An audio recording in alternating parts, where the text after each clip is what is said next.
So in this video, I'm gonna show you how to take the keycaps of the keyboard on your Toshiba Dynabook. First, make sure that the laptop is off. You don't really want it to be on while doing that because you can press on something accidentally. I think mine is off because clicking on the keyboard doesn't turn the screen on.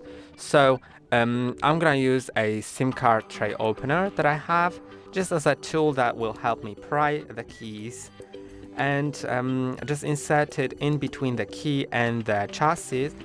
And this is very important to pry only the edge of the keycap, so don't insert that tool too deep because you may break the mechanism that's under that key.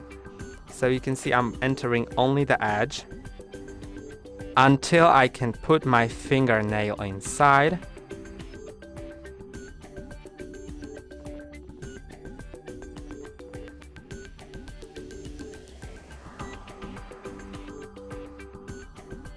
Try to do it as gently as you can so you don't break anything, and you can just detach the bottom first, then the top, and you can see that the key is off. Before removing all the keys, I recommend taking a picture of your keyboard. Different layouts may look a bit differently, and you just don't want them to be confused. And also you need to later on put them in the correct orientation. If you put it upside down like that, then you also may break the mechanism.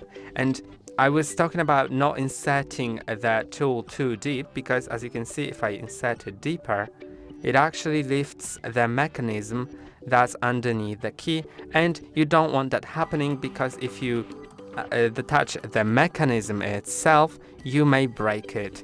So just do it like that. You can also do another key. First detach the bottom part, then the top one comes off pretty easily, and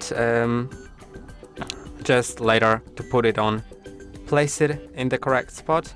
Make sure it first just goes in at the top, then clicks on the bottom, and you can just easily do that with all of the keys. Make sure to be gentle, and you're doing it at your own risk.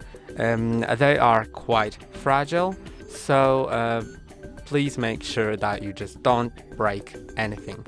And that's all for today. Don't forget to like and subscribe. See you next time.